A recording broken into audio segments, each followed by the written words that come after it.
All I want for Christmas is to have all the dates for 2022 events, like January 10th. That would be great. That in this week, Tierless, an Outcast Haven podcast.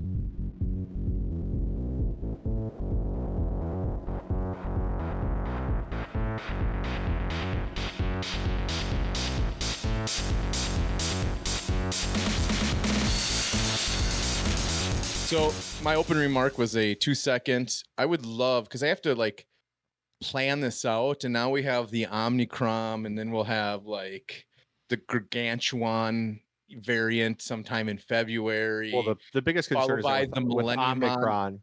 Yeah, with Omicron comes, you're gonna have to worry about Lure. That's the Lure's coming. You watch Futurama? Okay. No. Oh, I heard you guys talking about it. Oh yeah, I don't know Futurama. Oh God, yeah. So it's like it's continued proof that Matt Groening is from the future, because there is a guy on there. He goes, "I am Lur, ruler of the planet Omicron Persei 8." So he predicted Omicron years ago on an episode of Futurama. That's amazing, actually. When I heard Omicron, I died. I feel bad about it because it's like I know it's still something people, but at the same time it's hilarious because I was like, really? That's the thing they picked? Like, do scientists not watch, The Simpsons and Futurama? Since we're on cartoons, me and Mason watched South Park post COVID. And is that good? Kids are adults because it just ended. So all the kids are adults, and Cartman, I can't wait for part 2 because he goes full Jewish. He's a full Jewish, marries a Jewish wife. He and Kyle just keeps getting pissed because he thinks he's effing with them the whole time in the whole special. Kyle's kind of a little bitch in the whole thing, but it is so funny because all the jokes are so PC, it's ridiculous. It was on Paramount, which I didn't want to buy another subscription service, but Amazon had it for 99 cents for 2 months. So I'm like, I will pay $2 to watch part 1 and part 2 of the COVID specials. So if you haven't seen that, I recommend, if you want to laugh your ass off, because there is so much and when Baby Cartman talks, oh my God, you will die. It was a lot of fun. So, but speaking of next year, hopefully, even if stuff gets canceled, who knows what the world's going to be? We could have zombies by this time next year, by July. But I just I would love to be able to plan out my year, not, oh, hey, look, this is in 3 weeks. Sweet. No planning time. 'Cause I think that now they're a bigger company, they can go out and be like, okay, let's put a schedule out. Yeah. For the year. Here's your RTN schedule. Here's this. Here's that. And if they are doing, what do you call it? PTI? Is that what they're just going to do? They're going to do Pro Tour. Yeah, Pro Tour. Yeah. That schedule's got to come out eventually, right? Yeah, I think the big thing this year is that the rumor is at least that they're going to have something like 12 callings in North America or the US. So if you're going to have that many dates, you really need to get them out so people can start to figure out travel schedules. Because otherwise you're gonna whiff on callings if you have that many. Like people are gonna. Oh yeah, that's really watered down. I think 12 is too many. Yeah, I think 12 is a lot. I'd be curious if what it ends up. I think 11's fine. 12. If there were 12 events, if there were 12 events and that included callings, but it also included the Pro Tour stops or whatever, I think that would be okay. But I don't know. 12 feels really high if that's true. Yeah. And hopefully not overlap. Unless maybe separately. They purposely overlap so Pro Tour players can't play in the callings.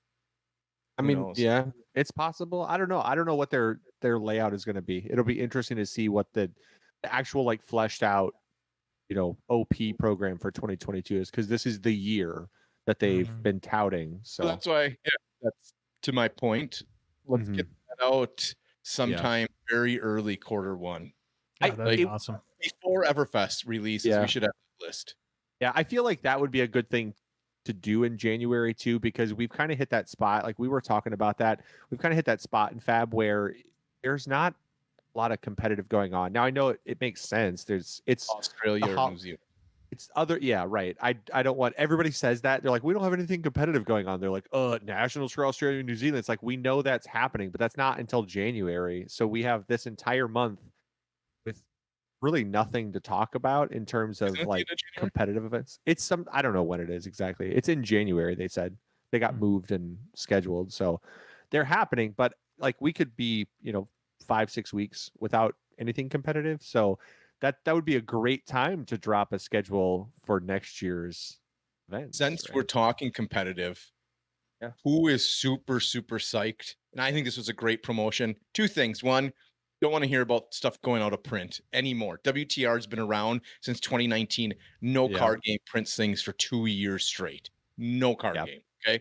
One set. What they're doing is an amazing event. Like, I think I'm really, really jacked to do sealed draft of WTR. Yeah. Old school heroes, back to the roots, just the vanilla game. I don't know. I'm kind of pumped to it'd be exciting. I think it's a cool thing too, because it's kind of like, it's like Arcane. We talk about the fact that when we came in, we were doing some Welcome to Wraith sealed events, because that was like the sealed events that existed. Because we were playing, prior to Monarch, we were playing in events and stuff.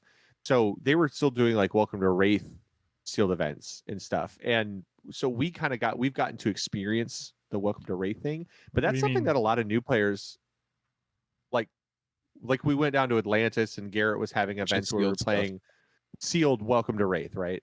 Yeah, I was confused what you meant prior to Monarch, like prior, like during that lull, or do you mean like when we started? Yeah. Like So when Arcane was big. When we were playing, right, we were playing in kind of a time frame where before Monarch came out, and there were sealed events. The sealed events were typically Welcome to Wraith, not Arcane Rising. I know what you're saying. So we kind of got to play that, and then we've gotten to play some Arcane because we've been around and we have stores that host that kind of stuff. But there are a lot of people who have never played any sort of limited version of Welcome to Wraith, which is like the to Jason's point, that's the roots, man. Like that's the start of the game. That's the OG limited format. And there are people who they've never played a limited format where you had to think every turn about if your opponent could razor this thing and kill you. Right. Or so, like it was wild actually playing it for the first time again at the Calling in Cincinnati. Yeah, like it was weird to go back to it. It was weird to like pick it up and be like, oh shit, like there's lots more that you can do to me. But also it's weird because it's like, good. Yeah, it was so good. Pummels, sink belows, pummels, all kinds of crazy stuff that can happen in WTR. Yeah, so much. I mean, Sigil. Like Sigil you oh my god! I'll razor you. It's like cool. I'll play Sigil from Arsenal. You're like, no, I thought I had it. Fun. Yeah, it's great. It's cool that they're doing it as a way to like give people an opportunity. It's a really cool thing to give people a chance to do it. And then on top of that, hopefully making like the Cold Foil Young Heroes more available to people it's cool. Like making stuff like that, those promos and those special versions of the Young Heroes is great. So I like it. I think it's good. And to Jason's point, maybe more importantly is, can we just stop talking about the out of print announcements? Like, why does that every time one happens, do we have to have like the news cycle filled up with it so that like somebody can say, be the case. Somebody says, oh, it doesn't matter. Someone says, if it doesn't matter, they shouldn't announce it. But we were talking about it earlier in our group chat. I think announcing it is a strategic business model that helps the LGS. They're driving FOMO on purpose. Yes, they're clearing their shelves. And I have no issue. Could you imagine that? Yeah, I have no issue with it. Zero issue. Right. What a great thing for an LGS that has boxes sitting there with dust on it, suddenly gone. Frees up capital for them to go buy more stuff, put newer product on their shelves, rotates out stuff. It's if they great. If you're an LGS owner and you have product that will just spontaneously fly off your shelf, and you never have to worry about like a backlog catalog of like this dead product that you have to like sell at a steep discount for Black Friday or whatever it is, dude, what are you gonna buy? You're gonna buy into that game constantly. Like just promoting, it's good business practices. I mean, a prime example of the other end of the spectrum was like, I laughed because I went to the source on Tuesday and they had a box of Star Wars Destiny I mean, we're talking the black box of Star Wars Destiny. That's the OG sets of Star Wars Mhm. Destiny for people who didn't play that game. It's still in their building. That game has been dead for 2 years. And that was the original set that was like 3 years old when the game died.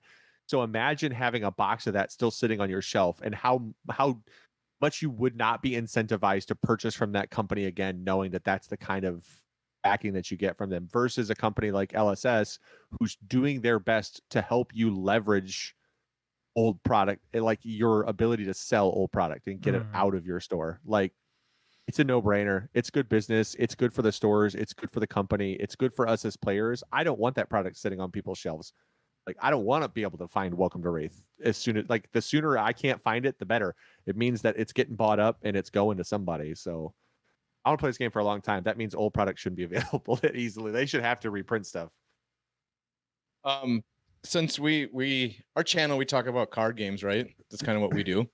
Yeah. So something interesting I saw today, because I like to peruse the good old Kickstarter to see where I want to waste money on board games that I'll wait for a year to 2 years that still haven't got here. And now one, the ship was supposed to be there at port on the 24th, got backed up to the January set. It's just craziness right now, shipping in this world. But anyway, there is a huge influx of Card games. Yeah, man. Have you noticed that? Yep. So they're using the whole first edition limited run, and people are buying the shit out of them. There is going to be a lot of people with worthless cardboard soon, because as we've seen with any game, like, you can, MetaZoo is all the rage. Oh, I gotta have it.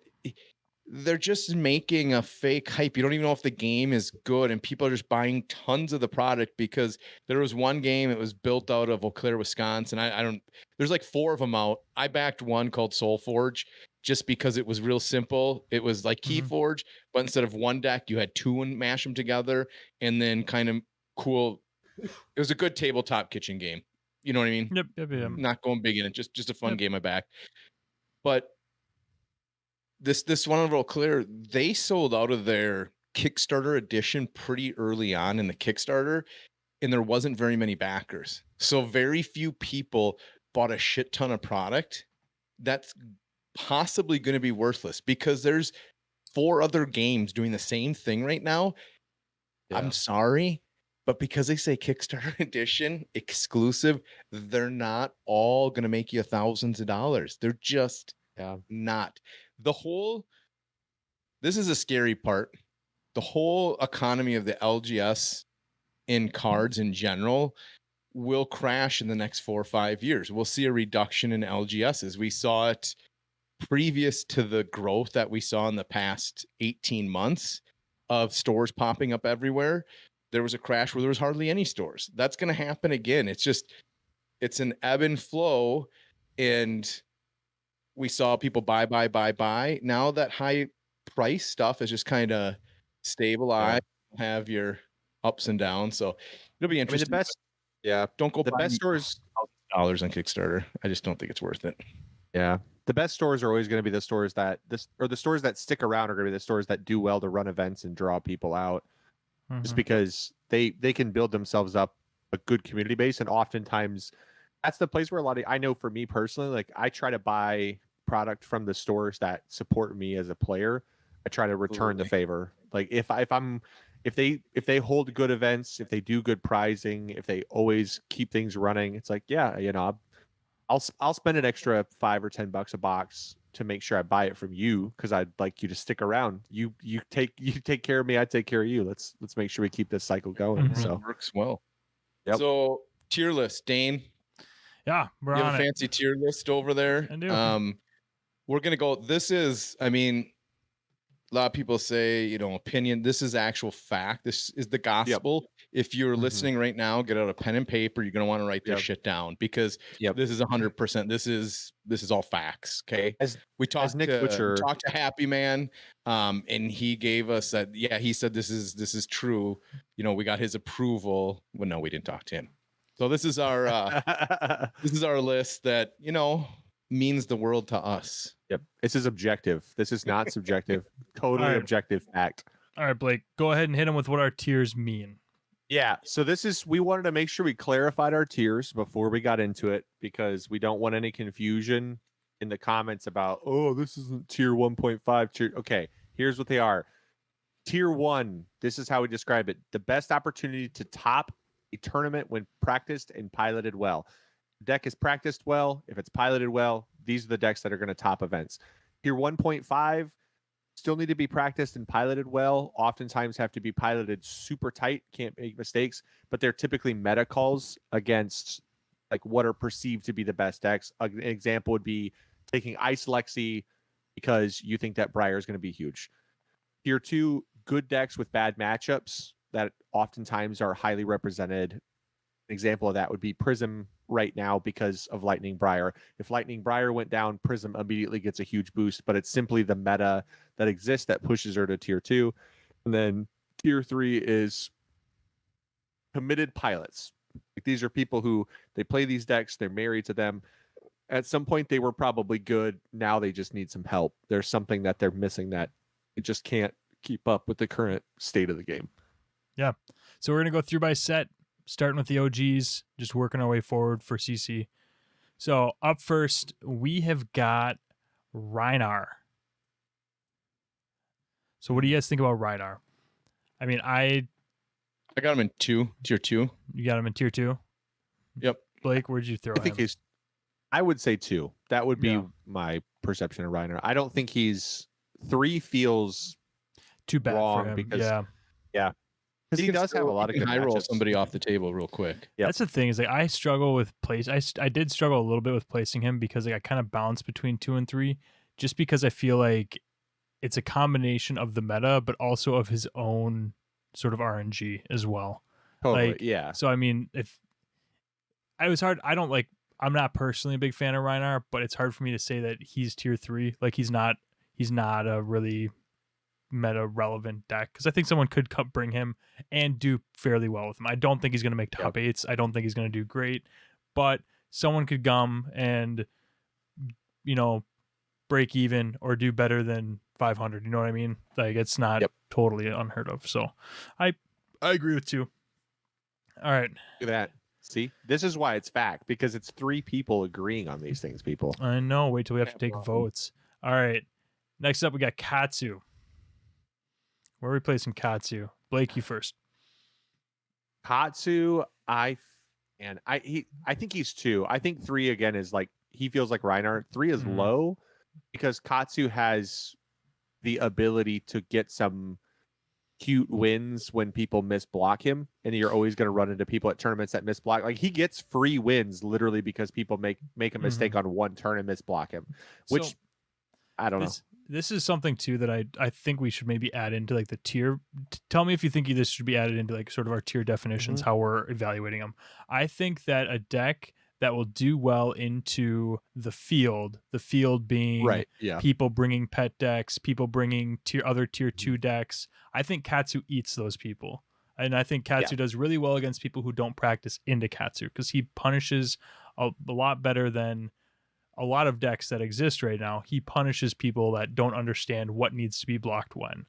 So I think he's tier 2. Like I think he's an easy tier 2. This was not a difficult decision for me. Yeah, because he can explode for 20 damage in a turn too. Like he has that like explosive 20 damage turn possibility. I'm just going tier 2. Done. What was your rationale for keeping him out of 1.5, Blake? Out of 1.5, I just don't think that. I think he has too many. I have in 1.5. Yeah, I definitely think that could be a thing too, right? Is the comparison of him. Like if you're comparing him to other 1.5 decks, he doesn't deserve that treatment. Yeah. And also he has some borderline just god awful matchups. If you Especially sit down with decks him that are better, the same if not better placed in the meta than him. Exactly. Yep, that's what. Cool. All right, in agreement there as well. Another tier 2. All right, I'll start with this one. We've got Dory up. I think I put Dory in 3 in CC.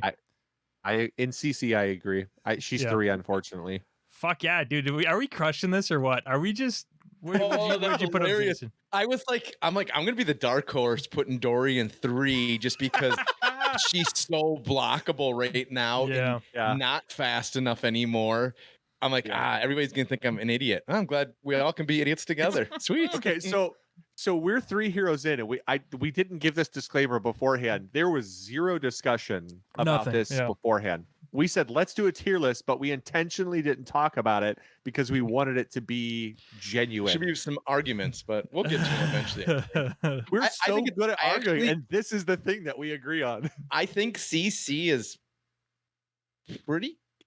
I'll be curious if I think we're gonna have a lot of agreeing. To be honest with you, I think it's I pretty think cut so. dry right now. Yeah. Yep. All right. The final hero from Welcome This to one Wraith Block. This one's a tough one, actually. Jason, you're starting this one.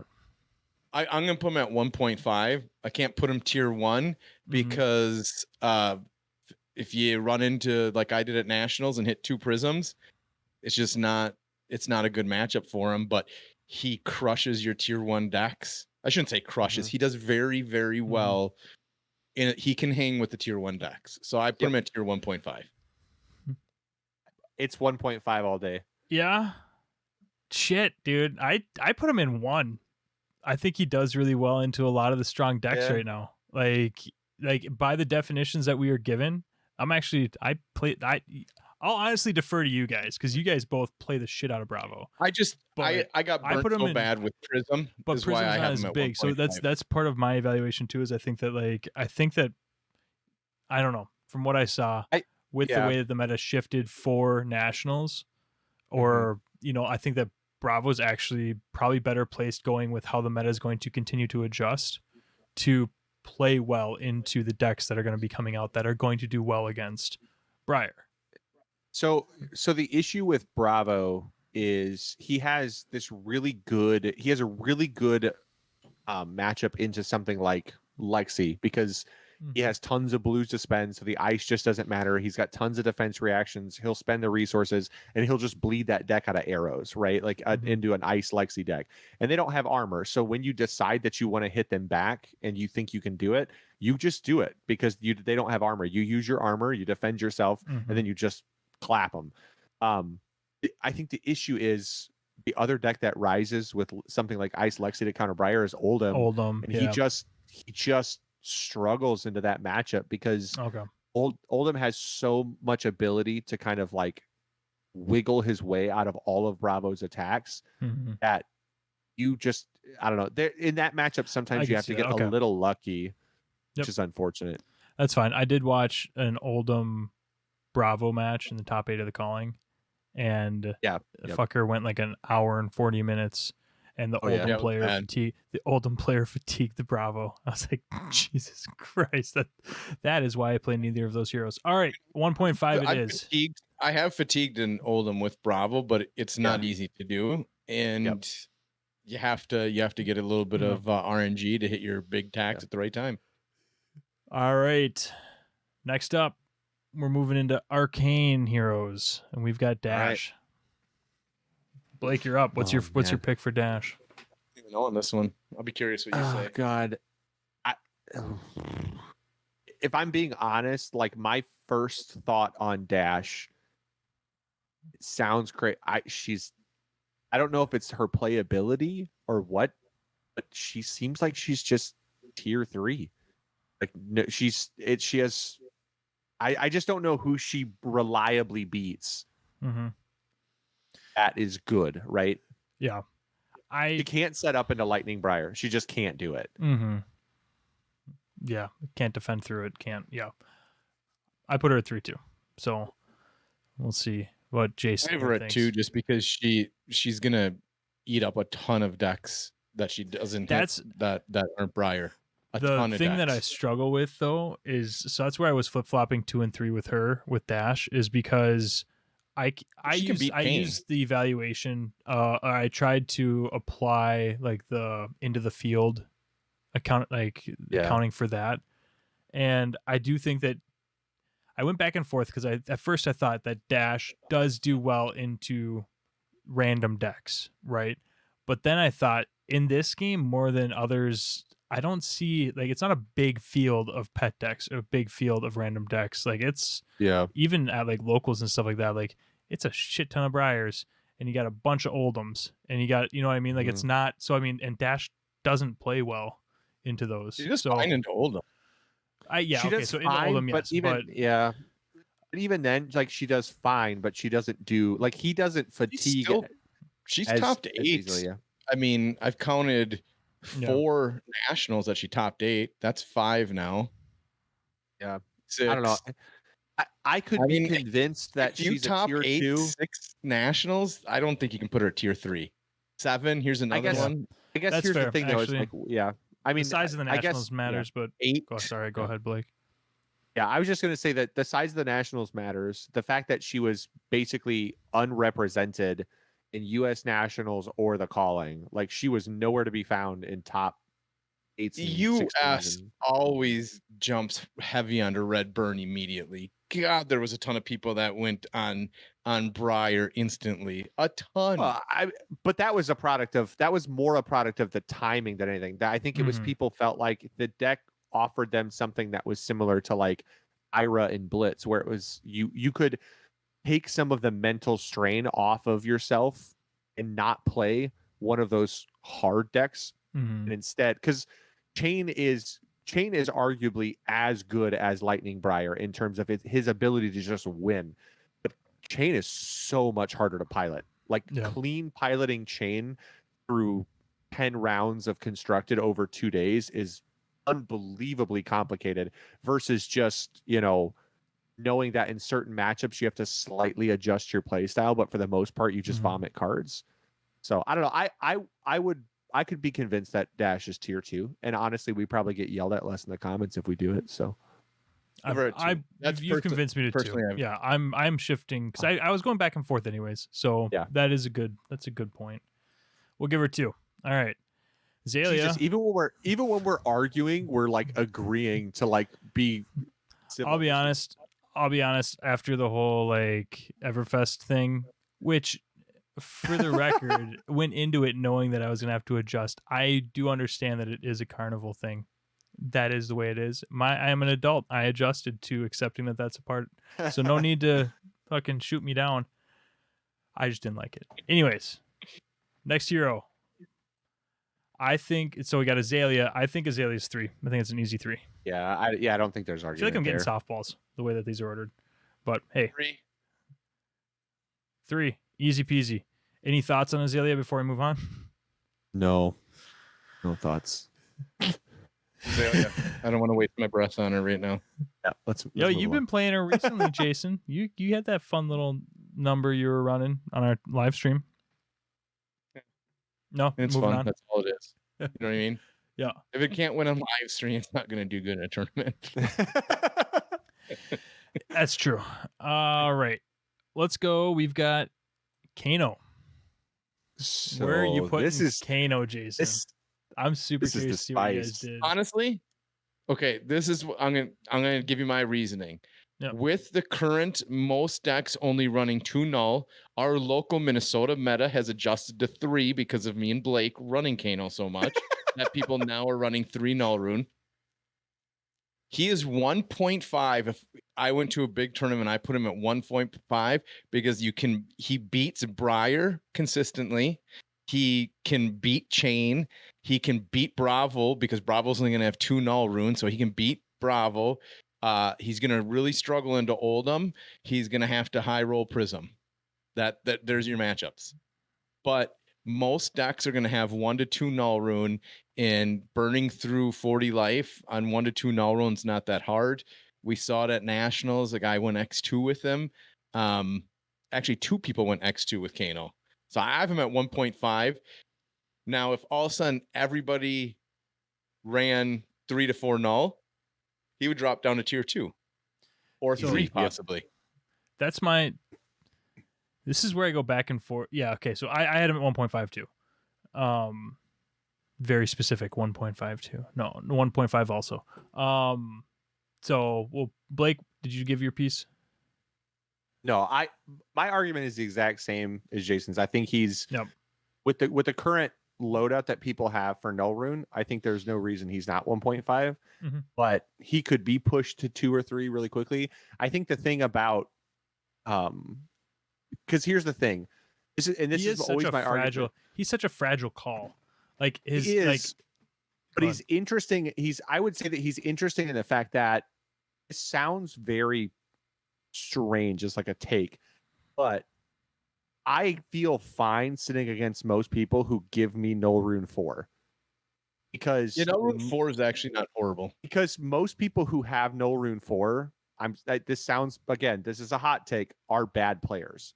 If you're cutting 2 cards in your deck to pack 2 more Null Rune on the off chance that you see Kano, when you know in a field of 500 people, there's probably 5 people who have him. I just don't know how that reads as like, I'm coming prepared for Kano. You can't tell me there aren't 2 cards you'd rather have other than 2 Null Rune on the 1 in 100 shot that you run into a Kano. Yeah. One deck that can 2 decks that can effectively run 4 Null Rune, and that's Dash and Bravo. Yep. I've played dashes that have overrun that, and it just allows you to stack your deck for turns that go way over the top of them, and you just win. The only deck that effectively does 4 Null and beats Kano is Bravo. It's almost an impossible matchup. If Bravo's running 4 Null, they're blocking and swinging hammer, and there's nothing you can do about it. And the thing is, they don't have to pitch for. I think the thing that people miss a lot of times is the inefficiency of pitching 4 resources to stop 4 arcane damage, because good Kano players don't just run head first into 4 arcane. I don't Sonic Boom for 4 if you've got 4 cards in hand. I'd have to be an idiot to do that. Like, I literally would have to be the dumbest boy in school. That's just god-awful play. If you put 4 Null Rune, I'm going to try and bait cards out of your hand with all of my just random damage effects. And then as soon as you empty your hand, that's when I'll play my meaningful stuff. And I'll do it there. But that's why I argue that somebody who flips 4 Null Rune, like, the deck has to support it too. People are like, oh, I'll throw an extra Null Rune in my deck and it'll be fine. If you're playing Briar and you flip 3 Null Rune, you're bad. Like, you're just bad at the game. You can't support 3 Null Rune. You just can't do it because your deck is all reds except for like 4 blues. So, like, in what world are you actually ever pitching to that much arcane? Just run better equipment and try to beat me before I kill you. Yep. I'm with you. 1.5 she is. He. I use she. It's fine. All right. Final hero from Arc. Viserai. Blake? Ooh, spicy. 1.5. 1.5? 1.5. I think he has exceptionally good matchups in the current format. Yeah. Both him and Kano, I feel, well, actually, so less Viserai now. Initially, I thought Viserai was the, like, he is the deck that will come and play well when people aren't expecting him. But if people are like, oh, like, you're never going to see a meta where 30% of the field is Viserai's, right? Mm-hmm. So people teching against, see, he just does. You tech against all Rune Blades are teched against the same way. You run 2 Null, right? If you're trying to block them, which is what. So they're all teched the same way. Yes, which is what shifted me to now. It's just Kano that sort of fits this role in my head where he gets windows. He gets windows where periodically the meta will develop to the point where they're no longer prepping for this deck that hasn't been coming, and then he'll show up. He'll do really well. You'll see an uptick, and then people will be like, "Oh shit!" Like the last tournament, like there's a lot of handful of Kanos that came in and just curb stomped everybody. Let's throw this in just in case because it might come out again. And then no one will play Kano for a while, and he'll hit windows periodically. And that's originally where I had Viserai, but Viserai is doing really well, and I think that he's a 1.5 for a different reason in my mind now. He's a 1.5 because of his ability to play into the meta, and less because it's his window. He's a 1.5 because he pushes a shit ton of damage. Yeah, he exists in this weird world where he actually is one of the most flexible decks in the game because he can really put pressure on a deck like Chain and go blow for blow with them throughout the game. The difference is he defends really well when he needs to defend because he's got good armor and he plays defense reactions pretty efficiently. But then he also exists in this world where he can play this OTK game that gives him a really good matchup into ult him. And he's one of those funny decks that wants to play a specific style into most decks that has a great matchup into Oldhim, a bad matchup into Bravo, because Bravo's aggression actually disrupts him so much. Yeah. Yeah, It's so that is problematic funny. for him. The whole Guardian dilemma is weird in itself. Yeah. How they do not play the same and have different matchups.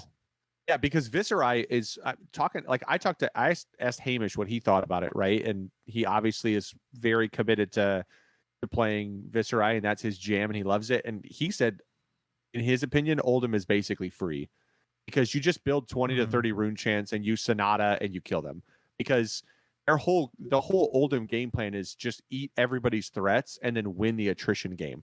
But you can only defend so much damage on a turn, and if he goes Sonata, 8 arcane or 5 to 8 arcane, draw effectively 5 to 8 cards, and then here's 28 rune chants. It's like, here's 36 arcane damage on the front, and then now I'm going to start dealing physical damage. And if somehow I played a Mordred Tide before I played that Sonata, I'm just going to rain another 15 arcane at you over this turn. Like, what he can do is so crazy in his OTK turns.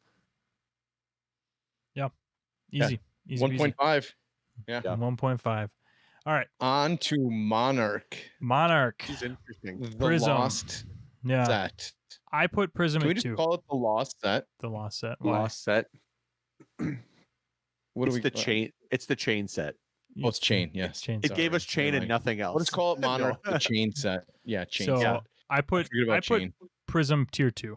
Like, she's no it's longer in that 1.1, 1.5. Just she got pushed out. 200%. Fucking Not gonna easy. talk about her, This never is played her. boring. This is a Do you have fucking any boring word- podcast. Do you have any parting words on Prism, Dane, before we move on from her? No, not disappointment. I mean, I'm ready for the meta to slow back down. I'm just ready for red aggro wins to, sort of start to dissipate, and then I'll be right back on her. What any other thoughts? Just leaving it at me? No. All right, cool. We'll have to do an edit of a video for the channel where it's like a Paul Rudd and Vin Diesel moment where they're like saying goodbye to each other in the cars. It's like Dane and Prism just driving away from each other on the Never split. goodbye. Never goodbye. I still love playing that deck. It's so much goddamn fun. Anyway, so we got Levia. Jason, this is a hard one for you. And 4. Did we put a tier 4 in? No, it only goes down to 3. You know what's crazy about Levia is she will scare the shit out of you the first 3-4 turns of a game, and you start to think, I'm gonna fucking lose to Levia right now, and that's going through your head. And then she just is like, but remember, do you remember who I am? I will fail myself. You don't worry about that. And then she just crumbles on the back end and it's over. Yeah. Yeah. She basically is like, it's like imagine Braveheart and William Wallace, and he's like, they can never, and you're like standing on the other side, your knees are shaking because you're like, this is terrifying. I'm gonna die. Then he comes running at you. It's still scary. He's cutting dudes up. And then all of a sudden, just imagine like he tripped and fell on his own sword and killed himself. That's Levia in a nutshell. Or he gets his head cut off because he gets caught anyway, because he gets backstabbed at the end because of the blood debt that he had to pay. I was just thinking it would be more funny if he just fell on his sword in the middle of battle. He just has this epic, just hacking dudes, and then all of a sudden he just trips and falls and dies. It's like, oh, that's not the way that the story is supposed to end. And she's so scary. Like, she's so scary. She doesn't need much. She's not. Yep. Doesn't need needs much. a way. No one's given a number yet. Jason. I put her at 3. She's 3. Yeah, 3. Okay. He said 4, but we told him I it said had 4. to be 3. Yeah. You'd been talking 1.5 in our group chat, and I thought you were crazy, so I'm glad you came to it. Anyways, we got Chain. I mean, Chain's 1. Chain's 1, right? Anyone Yeah. disagree with that? No, he's crazy. He's still there. He's still good. The nice thing about Chain though is, if you just pick up Chain and think you're gonna go win, you're not. That's the one thing I do like about the new Chain versus the old Chain is you don't just win with Chain, like you do with Briar. You actually have to. You gotta know a thing or two to make him work good, which I like. So I like. There's a reason. he doesn't piss Yep. me off as much as Okay. old Chain when Yeah. he caused agony. Could you imagine? Just imagine right now if throughout all these sets they had just not printed seeds, right? They just didn't print seeds. Imagine how fucking god like we would view LSS as like their ability to balance a game. Like with how the game is balanced right now. Still think you would, yeah. Like It's I mean, okay, but you'd still see Chain Briar at the top of every table. So That's the only so problem. here's the thing. Until realistically, like let's be honest though, that one of the things that brought Chain kind of back, because a lot of people were pretty off Chain mhm, with the seeds banning prior to getting creepers. Creepers Mhm. makes such a huge difference in that deck yeah, because it gives them some sneaky capabilities to have these really explosive turns mhm, where you're thinking, okay, wow, this is like their flat turn, but you're always considering the fact that they could attack you and then just creepers a plunder run, draw a card, have go again, and then their turn just blows you out. And it's those little things that Chain does now that is really good. That when Seeds was gone and he was still running Snapdragons, he was fine, but mhm, Creepers did a ton for him, and Rosetta yeah, makes a huge difference. Like Creepers and Rosetta did a lot for Chain. yeah, yeah. That's fair. All right, next up, Bolton. This one's interesting. Yeah. So I don't even know. it's I my honestly don't know where to put Bolton. turn. Is it my turn? I have Yeah, no go ahead. idea. I don't know where to put him. I have no idea. I put him in 2, but I'll be honest, I feel like it's a cop out because I kind of wanted to put him at. He does not deserve 1.5 in my brain, so I Mm-mm. put him at 2 because I think he's good. I think he's definitely a deck that can go, and if you practice on him, can play well. But I don't think that he's positioned well in the meta. He's got bad matchups. I don't know unless you're. So here's the, I'll tell this you what is- the cool thing about Bolton is you Yeah. can top 8 with Bolton. I don't think you can win with Bolton. Yep. Yeah. So I think that he has. So my issue with Bolton is that he has really bad matchups that if he is built differently to beat those bad matchups, like if he's built to Bad go, matchups. huh? So what are you considering as bad matchups? So like I think that he struggles into Briar. I think that he would struggle into. I don't know how he does into Oldham. Does Oldham stop enough? I feel like I think he's fine to Oldham. feels fine. It's going to be but, He's okay. but, Yeah, but I it's- think he's fine into yeah. Oldham not because fine, of it's his. not good. No, I think he's fine into Oldham because of his Sabres build, right? Yeah, I Or- don't play that, so There- I can't speak Yeah. of it. I'm a Raiden guy. I think it Yeah. depends. It depends on the Oldham too, because if you're playing like the really defensive Oldhams, that's the other thing. Is sometimes you don't ever pitch for like when you're playing in the Bolton game, right? Like Bolton Mhm. sometimes will just not pitch and be able to go attack. And the issue with him is that for into like the Oldham matchup is that Oldham has a lot of ways to defend him out without ever using an action card to give him the buff. So he has to give Mhm. himself the buff. And then if at some point he goes to one card in hand and that's another attack that he's going to do, Oldham can just ice him and put it Yep. on top So and lose. He can effectively like defense reaction and take away an attack, a full attack every turn mhm. without losing a card, and just constantly keep Bolton at these very middling turns. And Bolton is very card intensive as it is, because you have to think about the fact that anytime he attacks and charges, it costs him 2 cards for 1 attack. Right. So he's so card intensive that his deck is just going to get fatigued so easily by Oldham. So what I was saying, what I was trying to say is that I think that in order to be built to beat Briars and to beat I don't know. I feel like he doesn't have a deck that is 1.5. no, that's I where just don't think. Yeah, That's where he lost me. Is like there's not a build for him. There's not a deck. You can build it differently, but you're never gonna. There's no build for him that's good across the board or only has one bad matchup. Yeah. And it's weird too, because if you look at, right, obviously Briar, I mean, we haven't said it yet, but obviously Briar will be in our tier 1.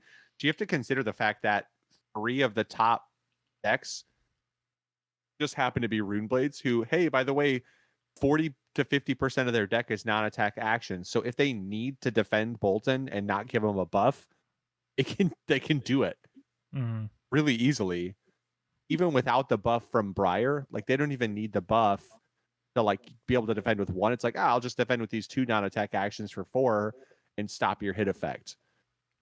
And you don't get a buff. You don't have to. I don't have to think about it. Like, half my deck is built to stop you. So I was just unfortunate for him. I'm going to put him at 2 for one reason. Yeah. And that's because Adam is now playing Oldhim. And if Adam isn't playing Bolt anymore and he is, 1 in RTN with him, a soft RTN, then fucking Dylan.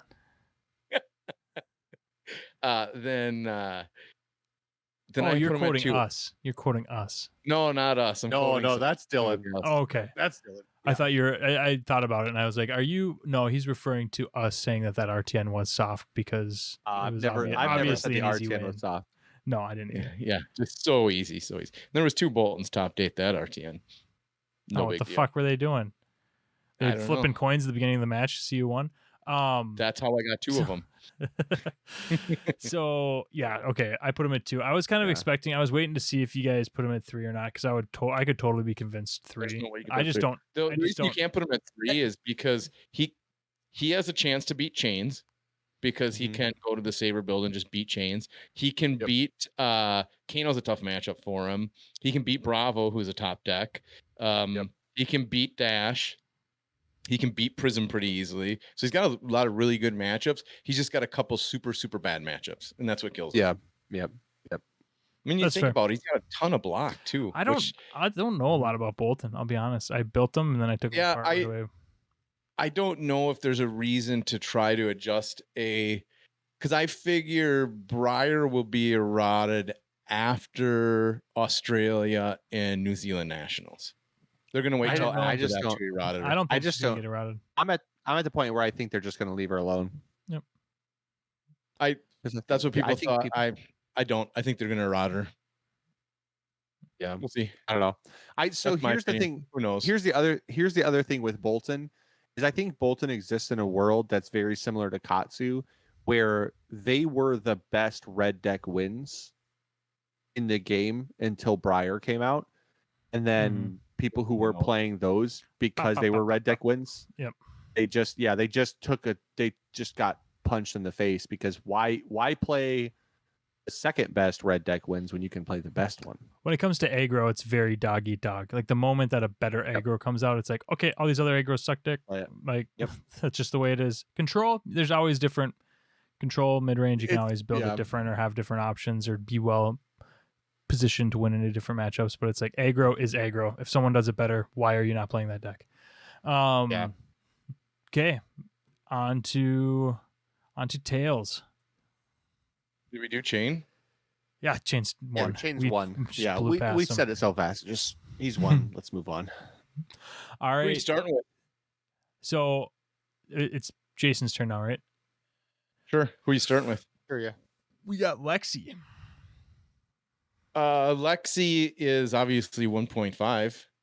Can't put her at 2 because she's performed too well. You can't put her at 1 because she's just too beatable against certain matchups. But with the right pilot, she's another one though that you gotta really pilot her strong. She's probably one of the hardest ones to pilot, to be honest. I would think. Yeah, she's a 1.5. That's a hard fought fucking 1.5 is what that is. Yes.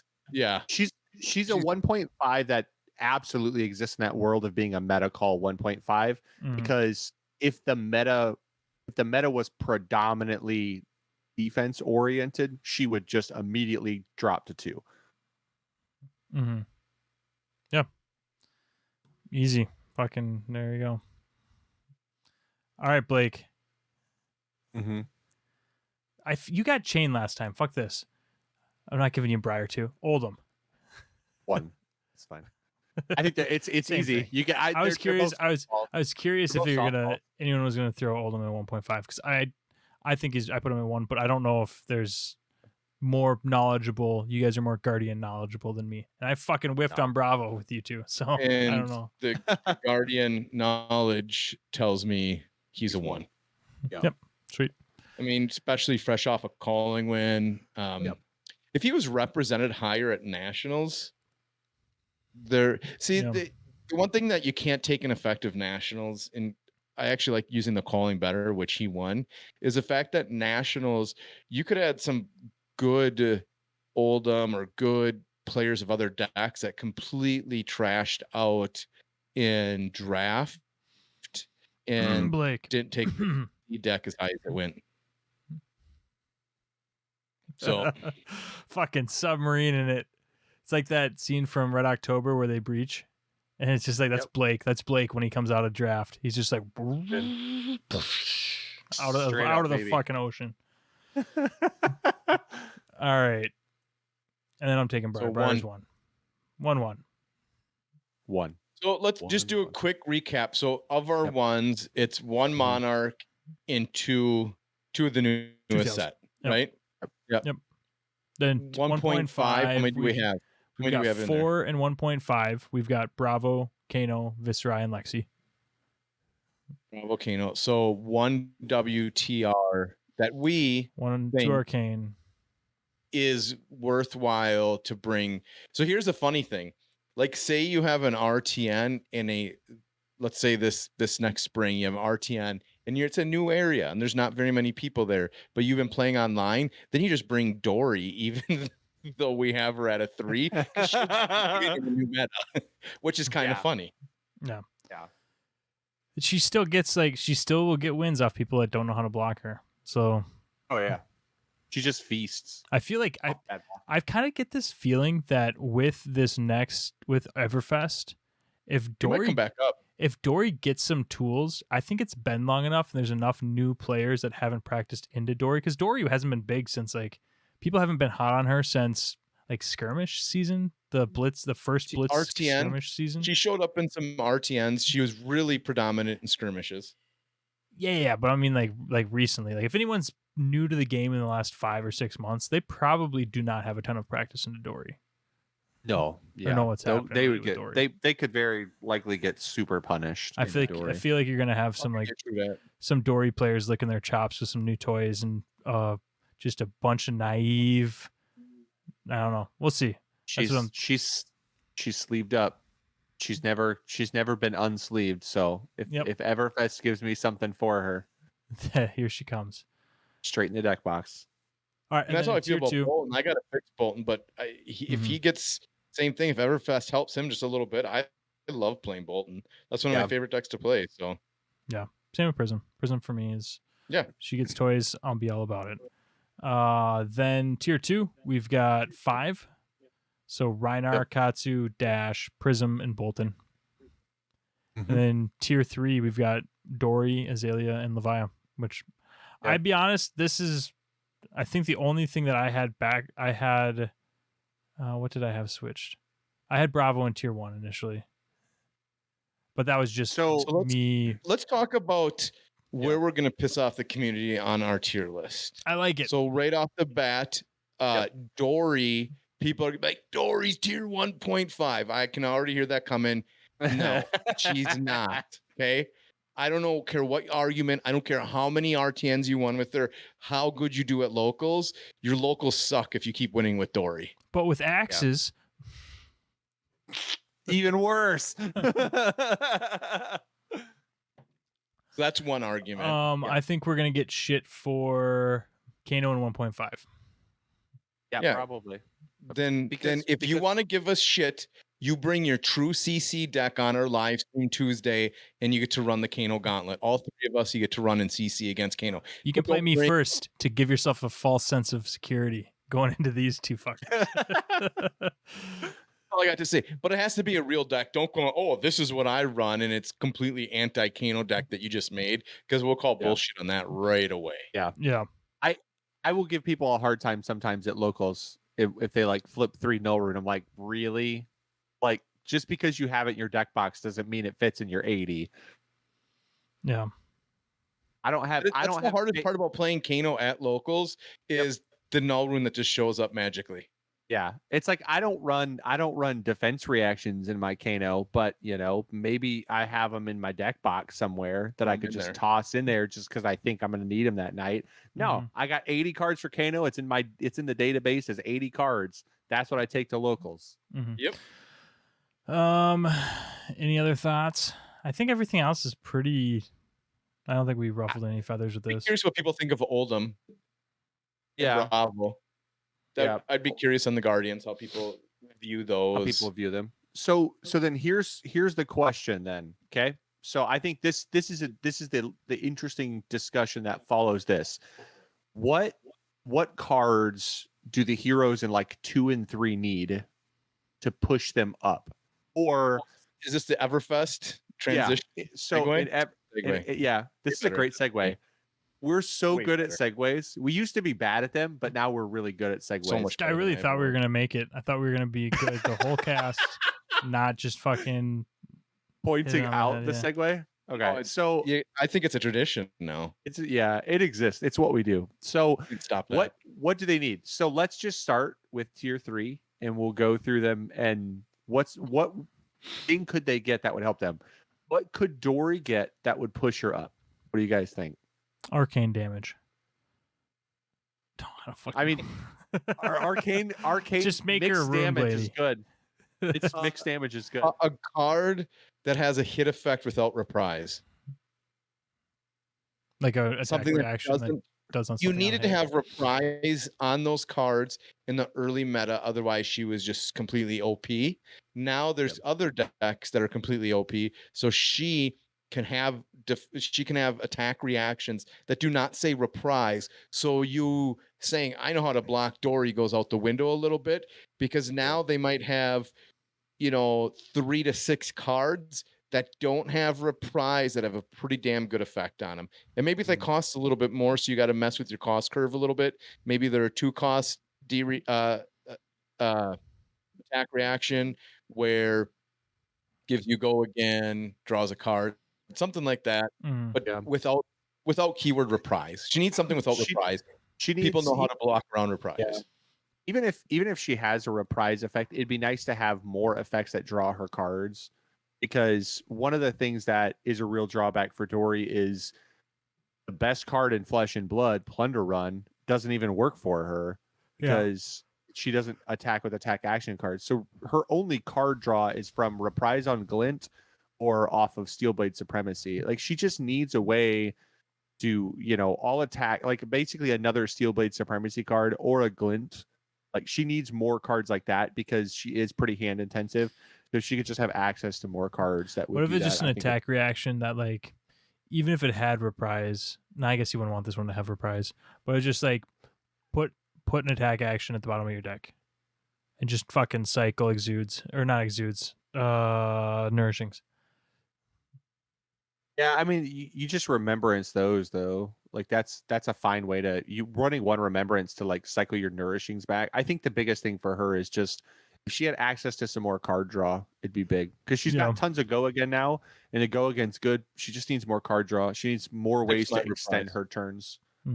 Yeah, something without reprise would be great, like a Razor Reflex style thing that had a hit effect. That's what she needs. I think that'll make a huge difference. And you make it in a rare, so you get all 3 pitch values. Yeah, so you get all 3. Don't give me some majestic bullshit where I can only put 3 in. Give me like something where you can run reds and yellows or reds and blues, whatever your flavor of the flavor is, or more static effects for the sword for the turn, because like her best cards are the cards that affect her sword for the turn, like Steelblade Supremacy or Iron Song Determination. Like those cards are so good because it's a static effect on the sword for all swings. So when they're on, if you get a go again naturally and you can swing it twice, it's so good, it threatens so much. Or if you can twinning blade it, it's crazy. Like seems like it's a theme in this game right now. All right. We're at an hour. We should keep the rest of the heroes shorter. Yeah, that's all right. Okay. Yeah, let's finish this up. Azalea. Right, so big arrow, Azalea. Big ass fucking arrow. Yeah, I don't know. As good as you can make her. I don't know if there's one card that helps her. Is the issue? No, I don't think so. I think red 7 for 2. Red 7 for 2 arrow that goes 7/6/5. I think helps her a lot. I think it still has to have a good hit effect though to make it worth it. Right, but you Mhm. can buff that arrow as well. So with overflexes and still shit, so still expensive. it is. Hard It for is. her, but yeah. But I don't have enough time to design a game to think of A good anything. hit effect, true. and then just make an effect on it and say, "Oh my And god, I'm big. sorry." Just make the effect on it say, "This card cannot gain go again," and that way you don't have to worry about fucking Lexi doing Yeah. bullshit with it. Like, just Yeah, something like that. Just ends the cycle with it. Yeah. that's true. You just end your turn with it. Or you make it an Azalea specialization, then you don't have to worry about Lexi fucking with it. Oh, new specializations would be dope, actually. Yeah, I'd be fine with that. Yeah, Levia. I don't know. That's like, easy. she's Yeah, she needs equipment, something that gives her another chance to banish something, to pay to banish it, so she Yeah. doesn't kill herself at the end of the game. It's so yeah. dumb. She just dies because she has to. I just don't like Yeah. that part of it. She needs Yeah. a repeatable ebb and fold is what she that needs. or an attack that lets you play it from banish and then banish a card from hand or something. Yeah, she doesn't have more hardly stuff any like of those. Yep, something more like Mark of the That'd be Beast. huge. I don't think that you can do too much with that. It needs to be expensive because you can't like have her Right. be like a baby chain. But I think that having like, because you've got One card. you've One got more. like one Yeah. more. I think it can be a majestic, and so you can run 3 of. It can be a 3 cost or a fucking 4 cost even, and like late game you can use it to save your ass. And you don't have to. You can play it from banish, so it can be expensive. And then you have to banish a card from hand, so you're not doing some wide shit. You're just cycling another card into banish to survive another turn. I think that's And cool. because it's a 4 cost and you don't want 3 of them in the deck, it's another thing. You put the legendary keyword on it. A legendary, another one like it that. needs to be a 3 of. Even a 3 of is fine. No, Yeah. because then you're going to see that card. You could possibly see that card over and over again because it's going to rebanish itself. It's going to No. go into the graveyard. Oh, and she can rebanish it. banish it though. Yeah, she can banish it. That's what I'm saying. Remove from You can't game. recycle 3 Remove from cards game. over and over again. Nah, They don't remove have from game. removed from game though. I mean, I think a legendary do. that I can add that. They have does it, removed it's from fine. game. That exists in this game. Yeah, what removes from game? yeah. Fucking the new card, the Earth play from Arsenal, right? Or does that just get Evergreen goes to the banished? bottom of your deck. No, not It's evergreen. even worse. The 1 cost, so lets you draw a card, put a card back at the bottom of your deck and draw a card. So tomorrow. Fucking so tomorrow. It banished. It's so tomorrow. Oh, banishes banish. itself. I'll just have it banished face Just like down. just Fucking like not Sonata. remove from game. Fucking I mean, whatever. Banish. Well, face if you down. banish face down would fix it. Yeah. Yeah. Yeah. Right. All right. Reinar. What does Reinar need? He needs more cheap go again attacks that he got a little we bit of talked about help this. of with your pulpings and things like that. He just needs a little bit more of that where you I would don't argue. have to. I would argue that he needs a hit effect. A hit effect would be yeah. good. So Not a block effect. A hit did we effect. talk about this on the podcast? I I think we think. talked about it with Mark. Oh at- yeah. at Okay. So locals. I Yep. think that like a 2 or 3 or like a 2, 3, 4 attack that costs 1 that has go again that just says if this hits, intimidate. Yeah. If this hits intimidate or something, or Yeah. some, or Isn't that what I Yeah. said? Did I not say that? yeah, Whatever. no. That's what I'm saying. Yeah. No, I'm Yeah. agreeing. Like, yeah. Like, I an would if like this something hits, a little bit. I want to see. Think how much that helps him. Think how Well, crazy that is. No, even- I know, even but I would if like to if see this some hits, hit your effects next that card gains. Yeah. something with. There needs to be not a lot more discard, but a little bit more discard to make people block in general. That's what Reinhardt. the Yeah, I mean, that's what the little attack will do. Because you can, they're coming in with something else, and you're gonna lose a card from hand if you let this hit anyways. Block with it. Yep. That's all that card's. That's why Yeah. I figured that like a card Just- like that would yeah. help. Well, card- we a also card talked about version. not getting banished cards back on intimidate, like something where that card If this intimidates card one, hits, yeah. you don't Yeah. get that intimidated card back. Randomly that choose makes a one difference. intimidated card Yep. and discard it. Yep. Yeah. Yeah. something. Just something. That would be a cool just- attack reaction. Like It would be an a cool attack reaction where it's like if this card or Reiner. That'd be hard to build, but yeah. Still that be would fine. be actually So- really shitty to build. Never mind, it's a bad idea. All right. Stupid. So Who else do we have? Tatsu. I have no Who's idea. Tatsu? Don't play him. Don't care to play him. You guys have at it. All right. So I think he's Katsu fine. needs. I think he's good. I think he could use another playable combo line. Everybody will always Yeah. argue it's leg tap, rising knee, or it's soul bead, crane, whatever. But all the other lines other than surging whelming just suck.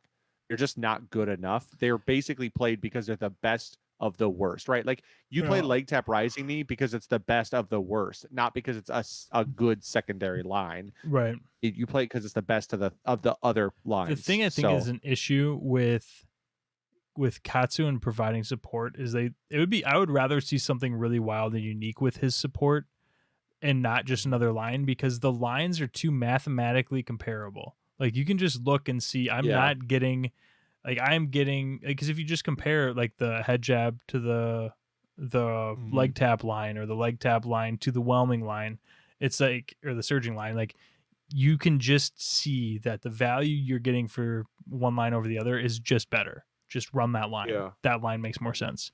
So Yeah. I think I would love to see something out there. I don't know. I don't even know, man. Like a fucking item. I don't give a shit. A scroll of some bullshit. I don't know. Yeah, I don't want to see another line. I love Ninja and I want tools for Benji because I fucking love Benji. And now that we've been playing Blitz, I'm back on playing and having fun with him. But so I'd love to see another line, I suppose. But I think in my heart of hearts, I would rather see something other than just a new line. Maybe unless what it's it a really needs unique more line. than Not and maybe just another. maybe what they need is, and this has been my argument for Ninja, in most decks that struggle inherently, right? This is my argument. The best decks in the game oftentimes have very detrimental hit effects. Like the hit effects are often detrimental, or they have things that are like, there are a lot of them, right? Like the Guardians are good at that. Kano is beneficial triggers, but they're very detrimental because they spiral very, like an arcane damage that spirals is the real problem. But like Ice Lexi, it's a detrimental hit effect. Even the Rune Blades that have access to things like, consuming volition and stuff, they can add negative hit effects. The Guardians are a prime example of how good bad hit effects can be. Yeah. And I think that's the issue, is like a lot of these heroes don't have them, where if there was a line for Katsu, like a secondary line he could run, it's like Surging Whelming is my beneficial line. That's what I need to do. But I also have this other line that, like, if this card hits, I don't get to play the next one doesn't go again. The next one gains if this card hits, opponent discards 2 or something like that. And it's not even the discard. I think people get caught sometimes on, well, I don't want discard effects. It's like, no. The discards don't exist to make you discard. It exists to make you block. Like oftentimes you don't Bravo and dominate an attack because you just want someone to block with all 4 cards. You don't care about the actual crippling crush effect. Jason, sometimes undominated crippling is better than crippling, right? Usually because they'll block with all 4 cards for fear of a pummel coming anyway. Like, I'm gonna lose my cards anyway. I'll block with them all. And it's like a lot of tempo decks, that's what they need. Like Katsu could use that. Just a tempo card that stops effect. So all right. I don't know. Fuck it. We're at an hour 10 now, and we still have 10 more to go. Just 3. So. No, I was just thinking we do tier 3 and 2 and 3. Oh, good. We don't want to get 1 and 1.5 are easy fine. peasy. Thank God. Okay. Yeah. I was like, we're gonna be reaching for that shit too. What does Briar need to be good? All right, Dash. No. What does Dash need? I don't know.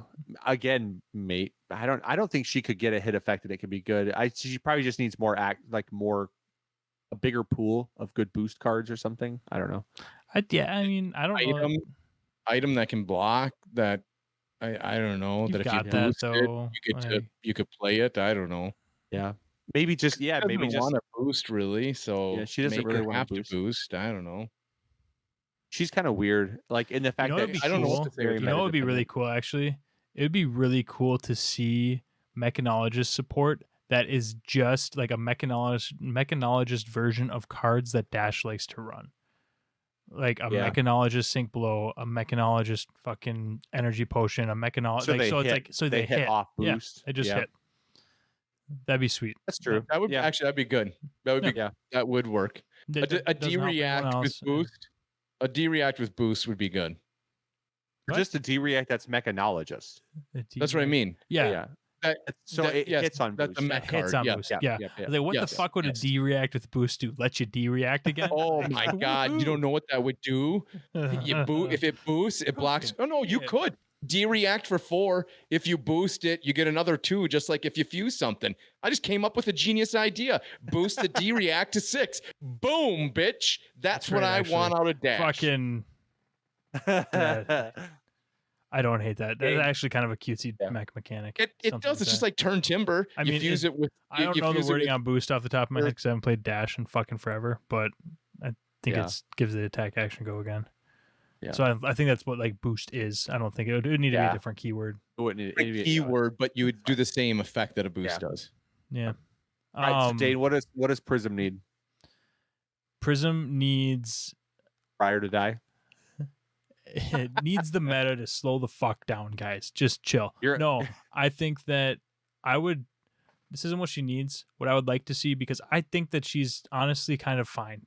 I think that she's going to be a deck that is going to struggle early meta in any new meta whenever a new red aggro wins deck comes out, because everyone's going to be hot on that. Prism's going to struggle into it. It's not going to be a good meta call. But I think that I would love to see just new illusionist, vanilla illusionist support. Oh, To vanilla illusionist support. Non-phantasm. Yeah. Well, no, like I think the phantasm thing's pretty Phantasm's fine. Just stuff that's not specific to light. right. illusion. Sorry, So that's it's more yeah, flexible. Yeah. Yep. Right. That's what you mean, right? Yeah, that's what I mean. Yeah. And I would love to see cheaper non-light illusionist auras. That would be cool. Or Like maybe some- just not as Yeah, and just then don't do- you just You don't do anything as good. The one was good where you just make a spectral shield each turn. I like that idea for an aura. Yeah. because is this you're a gonna wanna podcast, dude? kill I'm it. having flashbacks, man. Like, did we talk I about don't this on remember a we just cast? talk about it. We just Maybe. talk about that Alright. game a lot. So so some ideas like I We really I might have. think like It all runs together. vanilla illusionist aura that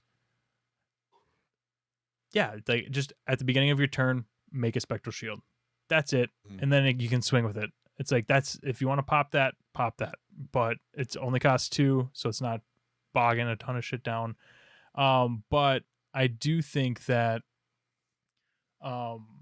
having those illusionist auras would be cool, just like little piddly ones that do random little shit that help, like an illusionist aura that is a tunic or something. Like it gains a marker every turn, and when it has 2 markers on it, you can spend it for a resource or something. Just like little piddly shit like that. Yeah. That isn't detrimental, but because there's a class that this dude made for the I'm not even gonna fucking credit where it was for.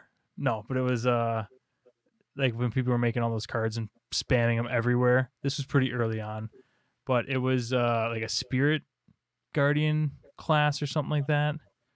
I thought that was actually really dope. I really liked that, like having like the allies or whatever out there and have a whole bunch of them and be able to like do shit with like I that's what kind of made me think that an illusionist or a pool that let you put out a whole bunch of different beneficial auras, almost like a mechanologist kind of, but obviously to a different. Is that the last one? Is that the last one we got? Bolton?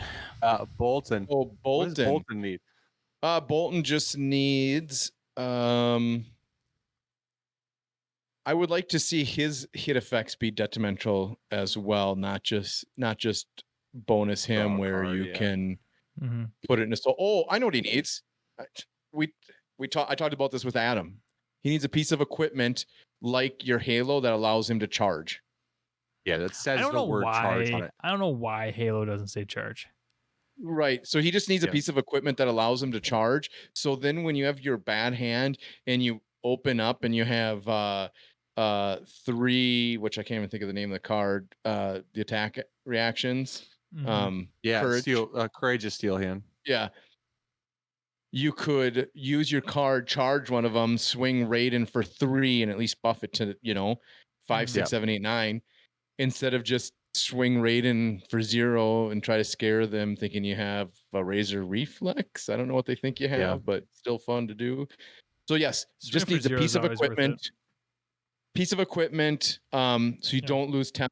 I mean, I've lost a lot of games from one turn with Bolton because I had no attacks that turn. And it was a one-time use, which is all it needs to be.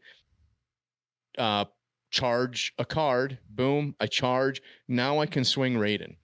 Do damage. I have other cards in my hand that I can probably proc off and do stuff things now, whereas before I could do 0.